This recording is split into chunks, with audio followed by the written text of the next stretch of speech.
this is a sign of things to come. I don't want to watch this. I don't want to watch this team, but there you have it. Show's over. Preseason is meaningless. Good night. I find it funny. Right before I started this live, I realized that I was wearing almost the exact same thing last week, except I had a different hat on. But, yeah, before somebody rudely interrupted me, sending a notification from YouTube, I was saying that if some teams play badly during the preseason, don't put too much into that, please. And if some people play well, you shouldn't put that much into it either. But seriously, how are we in the second week of preseason already? I don't know. So welcome to the POSTGAME podcast. That was an abysmal intro, but I don't have many good things to say about my team's performance week one. But really, the NFL, man, as many bad stories that they had, well, I guess still, because these things aren't settled yet, and John Gruden's news also just came out, which I will get to that. I don't know if I can do it on this stream. I might need an entire episode dedicated to that, but if you're the NFL, ton of bad news, but week one of the preseason went pretty well, all things considered, because think about the biggest story of the draft and the biggest story of training camp. It was clearly Shedeur Sanders, and the performance he had week one, again, you don't take too much away from it, but looked pretty good. Pretty good in his first snaps under the NFL's lights. Got some people jumping in the chat. Jay Beers, what's going on, buddy? Doing the thing. Once again, man, reacting to my myself from a week ago. Yes, I am from the future. Reacted to my predictions for the preseason last week in my stream that, oh my God, I think that was the worst stream I've ever had as far as the camera goes, because I watched it back and I was like, I don't even think I can keep this episode up. But I did want to long enough to react to my picks for week one. And of course we had the shining moment possibly for Shedeur Sanders in the preseason. Goes 14 of 23, which is decent in your first game. And he made a sharp throw, very sharp throw on that touchdown pass. Had one that was a little bit high, I remember. But overall, I mean, you couldn't ask for a better performance from that guy after what he has endured. And he's going to keep getting press. He's Deion's son, for Christ's sake. From the future, tell me who wins DDP or yeah. Listen, that I'm getting to for sure, but I'm going DDP, man. I've doubted him too many times. I thought I was one of those people that said Strickland won the first fight, um, albeit a close fight, but second one clearly DDP. And when I was in San Francisco last year, I remember watching him just take apart Izzy as that fight went on.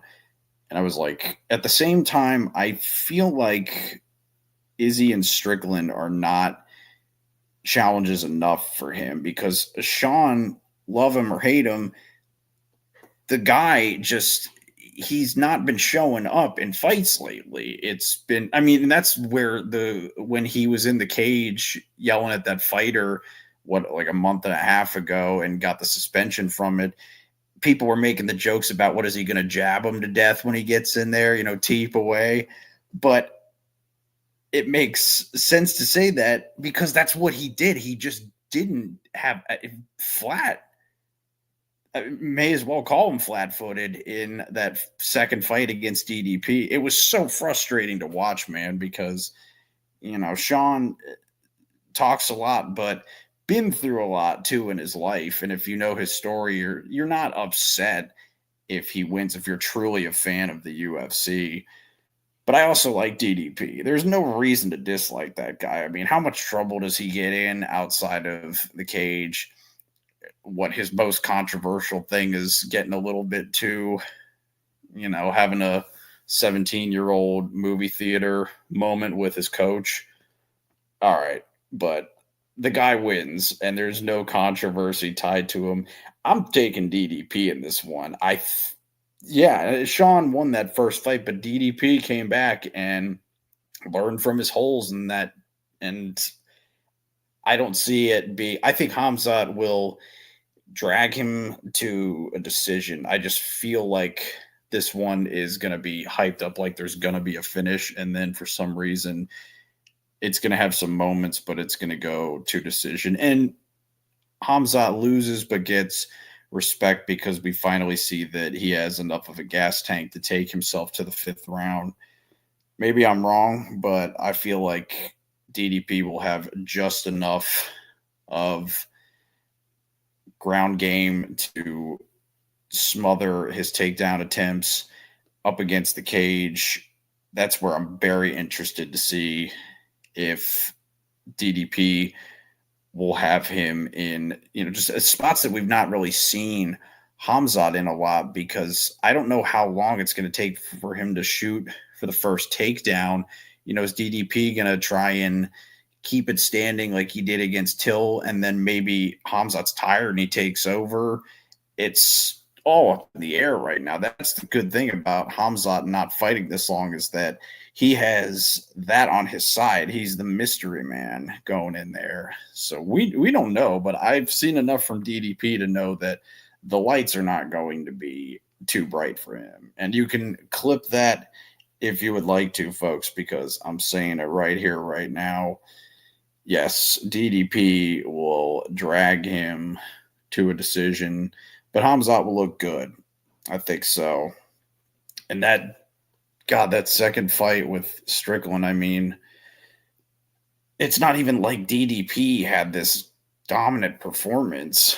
I was sitting right in this chair watching that fight live, just like, come on, Sean. I mean, a little bit more. And you saw the fallout from that fight afterwards with his coach. I mean, his coach was questioning, like, does he really want to be here anymore? Did he ever want to be champion to begin with? I'm sure, but when you get there, it's also the pressure of it. And DDP has handled that very well. I mean, you didn't hear his name really before he won the belt in any trouble, and you haven't heard it since. And I couldn't believe the disrespect at that press conference. Booing that. Like, why I don't get why Chicago is it like, was it somebody said, is there a connection with Bilal and Hamzat? Is that why people love him in Chicago? Because Hamzat had that crowd eating out of the palm of his hand. And that first round of boos that DDP was experiencing, I have never heard that for him before. I'm such a fan of those press conferences because of the the McGregor era and also GSP and Nick Diaz going back a little further. But sometimes you're there and you're kind of in the moment. But I had to really stop when I was watching it back and be like, I can't believe what I'm seeing. The disrespect and it was the same thing with Daniel Cormier. Like when he was fighting John Jones, I'm like, why are you booing Cormier? You're not booing the guy who just was stripped of his belt, was just caught in a hit and run, was just, moved an entire event to another state on a day's notice. It's like, who are you people? Where are your minds at? Yeah, that is a spot on comment about Chi-Town, J Beers. It's frustrating as hell to watch these people just disrespect I mean, speaking of Nick Diaz, like when he went in there against Robbie Lawler for that rematch, I was curious in that moment to be like, I'd love to go back and see if there was a press conference for these guys the first time around they fought and see the difference in time, because now the peers in the UFC, like with Daniel Cormier, love him, but people didn't back then. They do now. I want to see how this ages for DDP. Are people going to be embracing him down the line like they were with Nick at that press conference?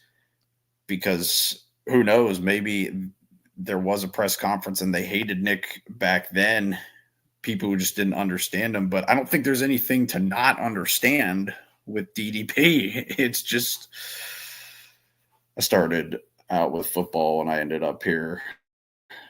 Started out with pigskin. Now I'm talking cum shot. If you don't know what cum shot is, guys, you may as well leave, because you're casual, filthy, despicable casual. But very good point, Jay Beers. I couldn't believe the support for the yeah, I get to talking about it, and bro, I don't stop. It's exactly what I want to talk about on these streams. Like, feels like 90% of the time. I got on here thinking about the predictions I made for the preseason, which, man, I thought my Commanders were going to do better than they did, and to be run out of the building like that, I mean, hey, we're going to see what happens with Dan Quinn, because it's his ass or bust, honestly. I mean, his ass showing up, I should say, because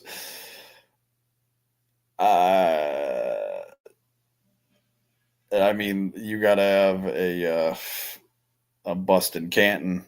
That joke did not land. I'm trying to save it, but bro, yeah, I don't know, man. The sophomore slump.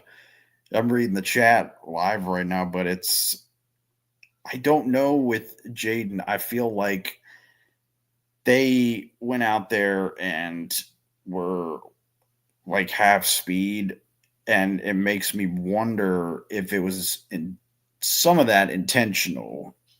Like they used to, I was saying this on my stream last Thursday, talking about the last time they won a Super Bowl in 1991. And my dad said this: they used to go into the preseason, those teams, so much hype around them in preseason, and then they'd end up being like 0-4.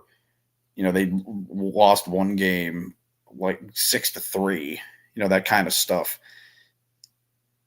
And is it because you're not showing your best? I think it's a lot of that. Yes, but I also just don't know. I wanted them to solve this Terry McLaurin thing by now. And they have it, but I don't think that's enough to weigh on your mind, enough to bring you to a final score in your first preseason game of 48-18. I think they just went in there and didn't take it into the next gear because they know it means nothing. And you try and give some snaps to players, but protect them, especially if they're injured, like Jordan Love. And that's what I think they were doing. Now, with less preseason games, how does that translate? I mean, do guys, because, like Jordan Love, he's played in big games before. He's played a couple years now. He's playing with the Green Bay Packers. I mean, those guys you expect to shake it off no matter what. Just shake it off of you. But that's an all-pro player. Other guys, I mean, are those 3 weeks enough to get you in gear?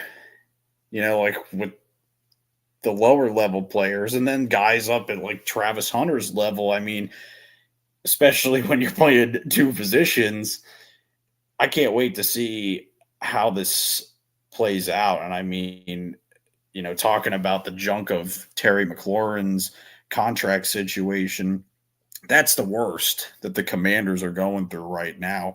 Look at a team like the Dallas Cowboys. I mean, I would be stunned if the Cowboys, honestly, I don't see them being anything but fourth, maybe third in the final rankings for the NFC East. But I do believe that the only reason that they fall off into that position is because of Jerry Jones. And I'm sitting here, last week at the beginning of my stream, I got to go back and play that clip to prove it because that stream will be deleted. But I said it. I believe that either the Eagles or the Bengals are a team that will end up in the bowl this year. Nobody's saying that about the Cowboys. I mean, no one. What would be crazy is if Travis was good enough to get in the offensive rookie. God. Bro, could you imagine?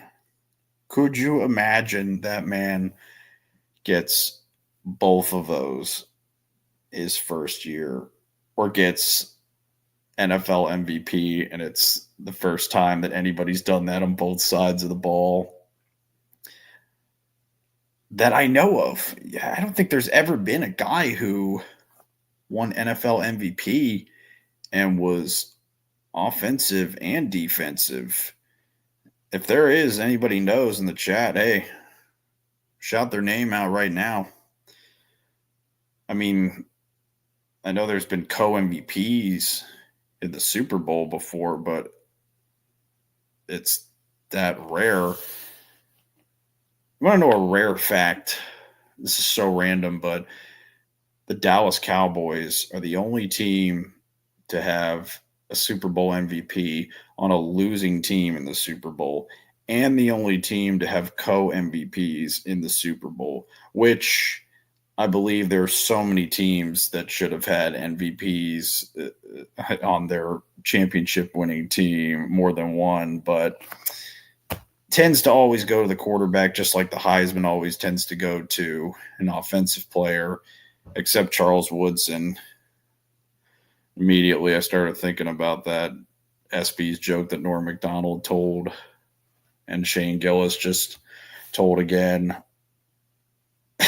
But I'm not getting into that. I'm just saying that it's more rare that a defensive player wins that. But I truly believe Travis could be the first to do something like that. I think it's more.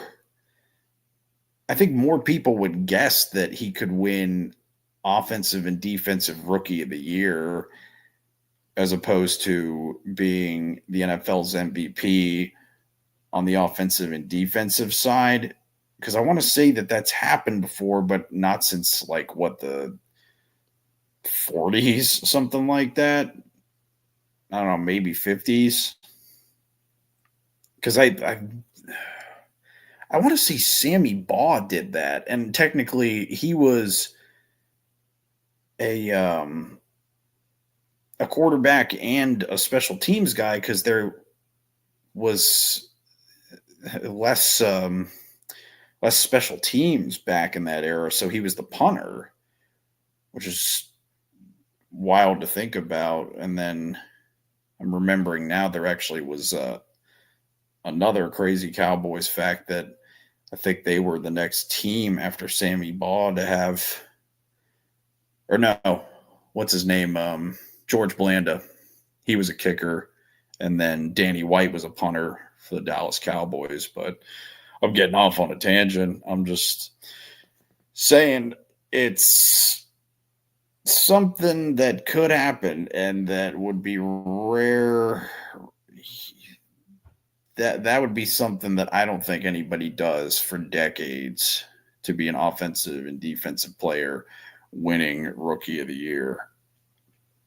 And please, chat, if you know about somebody who did that, drop the name in here because I want to know for sure. But yeah, man, I'm hyped for next round tomorrow. We have games Friday night. That's right. I thought there was PFL on tomorrow, but that is August 21st, which not that far from me. I should get some last minute tickets and go to that. I do also want to have electricity. So I was about to drop some money and go to the, which this leads to the next show news I have, which is I have a banger of a first week of shows for college football. Cannot wait. I have a couple guests in line, live appearance at an SEC game.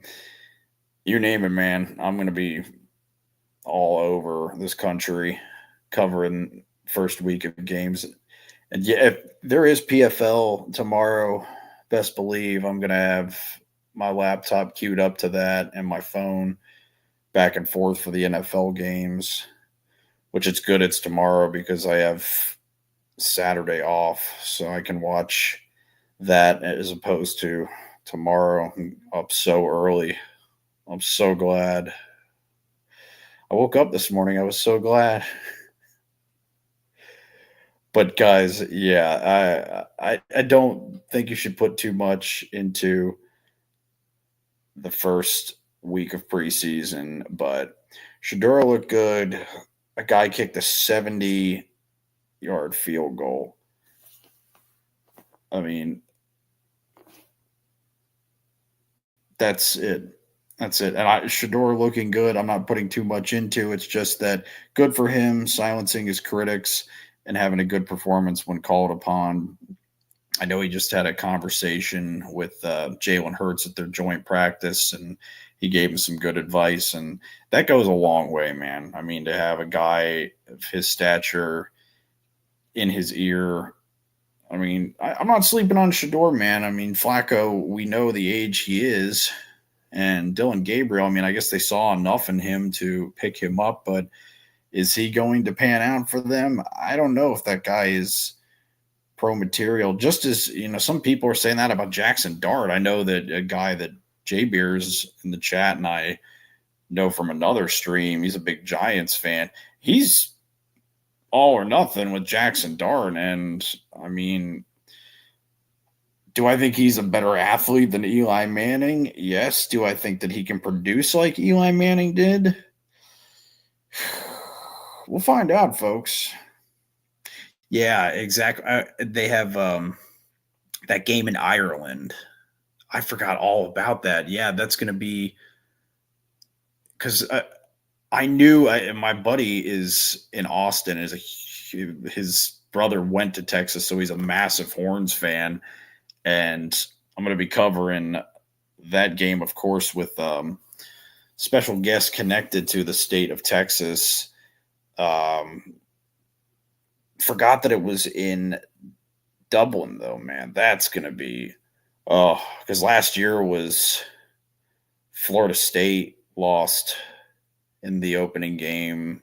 I remember I didn't even know that game was happening, and I turned it on at the last minute and saw that remember something happened with special teams and Florida State. I mean, they ended up having the season they did, so I guess it didn't mean as much, but this is a bit bigger. Ohio State and Texas, man. I mean, Florida State has not been the team that they were with Jameis, and in the 90s, of course, with Bobby at the helm. But, man, I can't wait to watch and we have Kansas and Iowa State over there as well. God, that's going to be in that game. Gotta lean towards the Jayhawks, but I don't know a whole lot about Iowa State going into this game. I know some players on that roster. They always, when they seem to get hyped, they fizzle out, but it is the first game. So maybe they use that trip over there as momentum and say, hey, this is a chance to prove ourselves on the national stage. But I mean, Kansas, while they're not what they are in basketball on the football field, I feel like they're going to take care of business. And yeah, BYU, that's another big story. How is it going to pan out for them? Their quarterback situation, the Bear starting for them. Yeah, I mean, I don't know how this is going to shake out this season in college football, because I don't feel like there's, sort of like last year, it didn't feel like there was a clear front runner until the end of the year. But this season, with all of the shakeups with these teams, I mean, Quinn leaving Texas and the, Notre Dame, now they have a more, their coach has been there and gotten a little bit more experience. Do they have the slump following the run to the championship appearance? Going to be very interesting to see who pulls ahead. But I mean, I know my team, Miami, we have a QB, but is this guy going to show up like he did for Georgia? I don't know with Carson Beck, man. I mean, you're down there, a lot of temptation, South Florida beaches, pretty much everything you want under the sun thrown at you, especially in your young 20s. But I did catch an interview the other day on a local radio station here in Northern Florida, and it was with Carson Beck, and he sounded good. I mean, they've made a lot of great additions to that team. Mine sounds like he's in the right space. He's gotten to meet these guys and get some camaraderie going.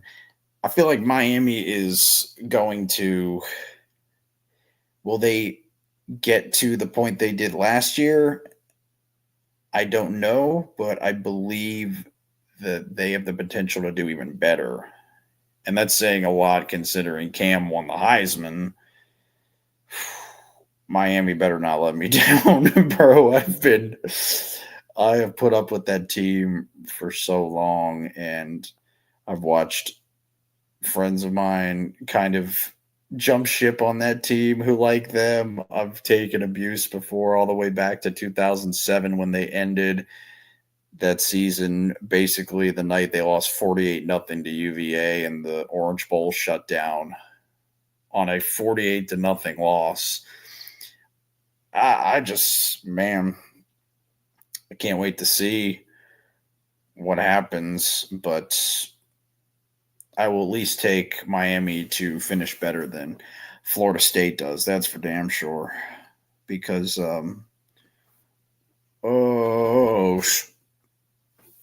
that's right.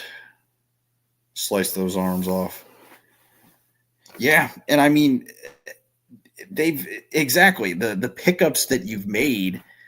Keelan, I mean, there's just Miami has no excuses, and they have the coaches there now. They have it all running the direction they wanted it to for so many years. And I mean, after all the junk of their president getting caught up with Nevin Shapiro, and just, it's so cool to watch this team be where they are now. I've waited so many years to see it. I mean, as somebody who has watched them since 2001, it's about time Canes had that same energy again, and they do. I mean, did finish the year poorly last season, but sky's the limit, my friends, and Miami has the players in place to take this home. So I'm just saying, give them time, rock with them, because Hard Rock is going to be rocking week 1. I wish I could be there for I'm trying to make a Miami game this year. I mean, for God's sakes, the one win they pencil in every year, Bethune-Cookman tickets are, last I checked, $14. I think they dipped down to $12. Let's see what happens. I do know that I'm going to be at a Gators game this year, and that could be playing into my college football kickoff week extravaganza. My plans are, I have plenty of them, guys, and I can't wait to drop the news about that. Some great interviews, and going to be traveling a little bit to cover these things.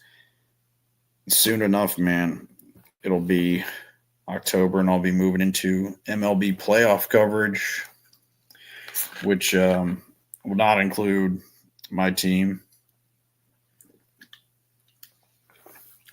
It never includes the Orioles. Man, what a disappointing season, but I'm still excited to see how things shake out for MLB this year, because could be another team in New York who gets there. Could be the the Red Sox have been hot. Phillies seem to be kind of slacking lately. Time will tell, my friends, but I can't wait to unleash the plans to you. So tune back in. Be doing this again next Thursday. That will be at 4 p.m. I was doing a special nighttime stream reacting to some NFL news, the games mainly, but I mean, there's so many stories with the NFL. I feel like I need to do a stream just dedicated to John Gruden's story and NFLPA story. I mean, that guy Pablo Torre, what a job he has been doing, man. If you want to know what journalism is, my friends, what's left of it today, watch that guy, because the NFL has some problems, and they seem to just keep adding onto them. It's like, you guys are already on the hot seat for one thing and then another. And horrible what happened with that shooting. That kind of stuff brings us back to earth, and we stop and say, yeah, this is just a game. You may as well be Pete Weber out there, professional bowling, because at the end of the day, that is what is happening. You're just going out playing a game. But the NFL, man, I mean, one bad story after another in the offseason, and the receipts to prove it. Not a good look, guys. And you already have fans who are tuning out because of the situation with the refs and the Chiefs. I don't know what's true and what isn't, okay? But I'm just saying that is on a lot of people's minds. And speaking of the Chiefs, I mean, how many fans are irritated with that whole thing with Travis's girlfriend, which I don't, I'm not getting into that because that's not my business if they're dating and the NFL wants to bring in another audience. I understand it. I mean, I do. It's like with the Paul brothers and boxing. I mean, you're trying to bring in a new audience. I understand it. It's just not everybody's going to go for it, and you're going to, believe me, get some positives from it, but you're also going to draw a lot of negatives with it. And the deal that they have with ESPN, just like the UFC and Paramount's deal, it just feels like there's a stranglehold here when it comes to the fans. It's like you wonder why so many of them are streaming illegally. Really? It's all been said before. Nothing I'm saying here is a newsflash. It's a dog eat dog business, but it feels like the fan is being eaten alive in all this, and it is not the time for negative publicity pushing them away even faster. So we'll see if they get the right guy in that position for the NFL PA position. But yeah, I think I need an entire stream for that, honestly, to talk about those stories and John Gruden's court win he got yesterday. Man. But yeah, can't wait for tomorrow. We got some PFL apparently to look forward to now, and some UFC on Saturday. I know I'm going to be able to just catch the main card. Drop your picks below. Let me know what you think about the main event. I already revealed my pick for that. I'm going also with I think Cannonier is going to have a big night, and Pico. That's a big prospect right there. I mean, you're going from fighting. What's his name? Guy he fought twice is Henry Morales. That his name, to under the bright lights in the UFC. Massive step up. I'm just saying, from where he was fighting before. It's going to be exciting night, guys. I don't know if I've been this hyped for a main event at least, but solid card to back up the UFC's main event. And if you haven't watched the press conference, I think it's worth a watch always if you're a fan. But it just wrapped recently. Go check that out. I'm going to be talking MMA actually tonight with a buddy of mine. I jump on a couple times. RX MMA is his page. He actually he has a lot of people that will be guest co-hosts, and I'm just fortunate enough to be included with that pack of maniacs, and it's a great time, man. I'm going to be doing nothing but UFC talk over there tonight, and also reacting a little bit to the Contender Series this week.